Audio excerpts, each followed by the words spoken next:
Rapaziada, derrota mais do que justa do Inter aqui no Beira-Rio. Tá muito complicado agora a vida do Internacional. Pode ser que nos próximos dias o Inter dê adeus basicamente à temporada 2025, porque cá entre nós, o mais acessível dos confrontos de Copas que o Inter tinha era contra esse Fluminense, que vinha de 4 derrotas consecutivas, que é verdade fez um grande Super Mundial, mas que também cá entre nós. Não fez uma partida, e eu digo com bola, de dominância em cima do Inter, não. Só que o Inter não jogou. O Inter não jogou, perdeu merecidamente e o Roger tomou um nó aqui no estádio Beira-Rio e as vaias dos mais de 30 mil torcedores foram mais do que justas e até, eu diria que pouco, pelo que o Inter fez em campo.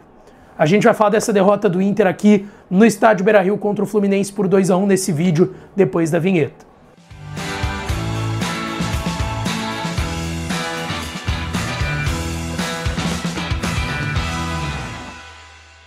Fala minha rapaziada, sejam bem-vindos a mais um vídeo aqui no canal. Deixa o teu like, te inscreve, ativa o sininho das notificações, já vai deixando tua opinião aí, ou se tu quer terminar o vídeo ainda para deixar tua opinião, mas escutem aí o que eu tenho para falar, e aí se tu discordar de alguma coisa, enfim, concordar, pode deixar aqui nos comentários. Esse vídeo sempre com a força da KTO, kto.bet.br. Eu me dei mal, né, botei vitória do Inter, acreditava num 1-0 magrinho, e desde o início do jogo não foi isso que aconteceu, né. Vamos lá, tá, rapaziada?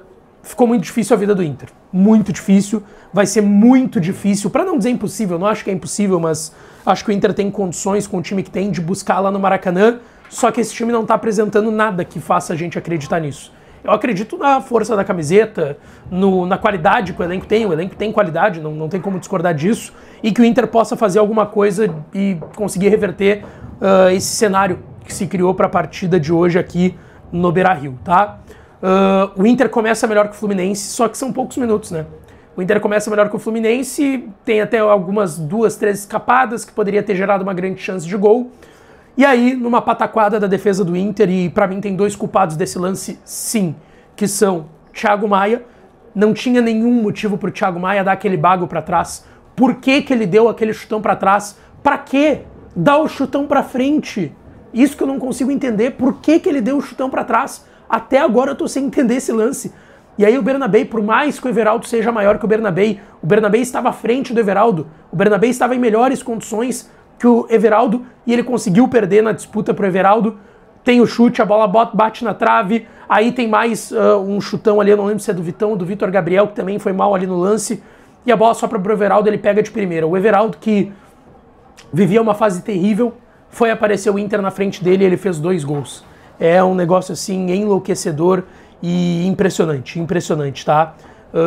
A gente tem bastante para falar do que foi o jogo, mas é como se o jogo já abrisse 1-0 pro Fluminense e aí o Inter teve que se impor, teve que ir para cima do Fluminense, mas com muitas dificuldades. Não foi como foi contra o Vasco, por exemplo, no final de semana. Até porque o Fluminense é mais time que o Vasco, mas contra o Vasco o Inter toma o gol e vai ao natural, porque é melhor do que o Vasco, para cima do Vasco, se organiza, cria grandes chances, amassa o Vasco até empatar lá no final do jogo, mas poderia ter feito 2 gols dentro do jogo pelas grandes oportunidades que perdeu. Só que aqui contra o Fluminense não foi dessa forma. Talvez até no primeiro tempo, tá? No primeiro tempo sim, o Inter vai pra cima do Fluminense e cria algumas oportunidades, mas um Inter modorrento, e aí dá pra ver que depois do gol do Fluminense o Inter fica completamente nervoso.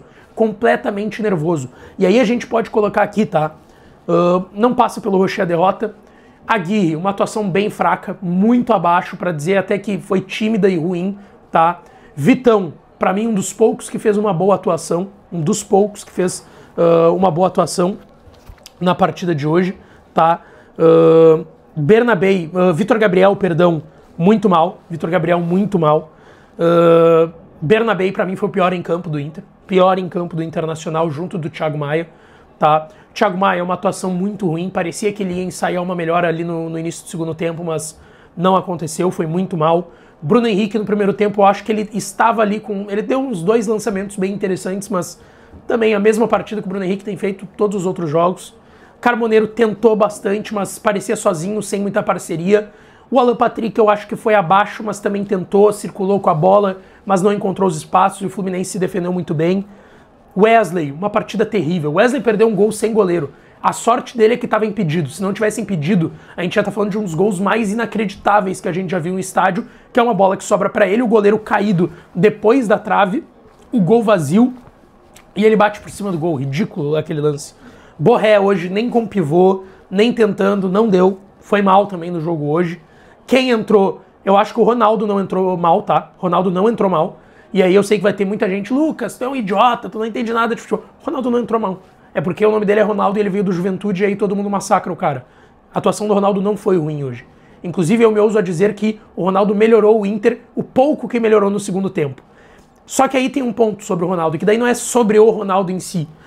O fato de que o Inter faz o primeiro tempo terrível, tenebroso que fez, consegue o empate num gol que é metade desse gol do Vitão, que é um passe fantástico pro Wesley, ele cruza, o Fábio toca na bola, sobra pro Carboneiro, ele vai bem, chuta de canhota e faz o gol de empate do Inter, tá? Isso no primeiro tempo, na insistência do Inter, mas uma insistência muito mais de vamos pra cima deles no abafa do que de fato de se organizar e criar grandes chances, tá? Não foi nesse nível. Aí no segundo tempo vem o Ronaldo, acho que ele não faz uma má atuação, só que o Inter empatando em casa, com o Fluminense gerando perigo em cima dos laterais do Inter, tu não pode voltar só com o Ronaldo pro segundo tempo, Roger. Não pode voltar só com o Ronaldo pro segundo tempo. Não dá. Essa troca do Roger não existe. Não existe a troca que o Roger fez. Não pelo Ronaldo, repito, mas e sim porque tu tinha que querer mais empatando com o Fluminense em casa, sendo que tu sabia que tu tinha que fazer o resultado para ir mais tranquilo, porque a Copa do Brasil é a grande chance do Inter de título, porque na Libertadores é muito difícil passar do todo-poderoso Flamengo e a gente tem que saber disso, e por mais que a gente acredite, a gente vai estar lá, a gente sabe que contra o Flamengo vai ser bem mais difícil do que contra esse Fluminense, tá? O Roger faz outras alterações, coloca o Gustavo Prado, o garoto vai muito mal, o Bernabé faz um segundo tempo terrível. Vamos lá, o segundo tempo do Inter é terrível. O Inter praticamente não criou grandes chances no segundo tempo. O Fluminense, do seu meio para trás, fez uma partida magistral, tá? Magistral. O Soteldo sai lesionado no primeiro tempo, o Canóbio entra muito bem. O trio de volantes do Fluminense faz uma partida surreal, tá? Martinelli, Nonato e o Hércules fizeram uma baita partida. Os zagueiros do Fluminense, o Freitas e o Thiago Silva, fizeram uma baita partida também, tá? O Fluminense mereceu, cara. O Fluminense mereceu e aí, naquilo que a gente fala, o Fluminense ainda no primeiro tempo faz o gol com o Everaldo de novo, né? Numa jogada do Serna em cima do Bernabé, que, repito, pra mim foi o pior em campo hoje do Inter. Cara, o que eles fizeram em cima do Bernabé, assim, o que o Serna, Kevin Serna fez em cima do Bernabé, assim... Olha, eu não lembro de uma atuação... assim, faz tempo, não porque a atuação dele foi tão grande, mas eu digo de dominância no 1 contra 1, sabe? Cara, o Bernabé, eu acho que deve ter desarmado ele uma vez e o Serna passou por quase 10 vezes pelo Bernabé. Assim, um negócio impressionante, o Inter se complicou de vez, tá? Gente, eu vou ser bem sincero aqui. Eu vou estar lá no Rio de Janeiro na semana que vem, vou acreditar, acho que o Inter tem condição, tem possibilidade, só que assim, vai ter que ser uma melhora muito grande e não vai depender só do Inter, porque também vai depender do Fluminense fazer um jogo ruim. A classificação do Inter... Por mais que a gente ache que, bom, o Inter tem que ganhar fora de casa, depende só dele. Não. Vai depender do Fluminense fazer um jogo ruim, porque hoje o Fluminense não fez um jogo brilhante, pelo menos ofensivamente. Fez um jogo que em 2 estocadas foi lá e fez os gols no Inter. Foi isso que o Fluminense fez. Então, assim, é complicado mesmo, assim.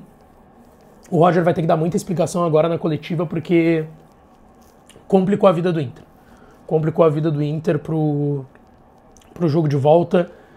E vamos ver, cara, vai ter jogo agora final de semana, de Brasileirão, o Inter vai ter essa decisão aí contra o Fluminense e não vai poder, mesmo que seja eliminado, se desmobilizar, porque depois vai ter o Flamengo ali na frente. Deixa a opinião de vocês, deixa o teu like, te inscreve, ativa o sininho, que eu volto pra falar mais do Inter depois com as coletivas, com tudo que foi dito no bastidor do Inter, tá? Beijão, um abraço e até a próxima.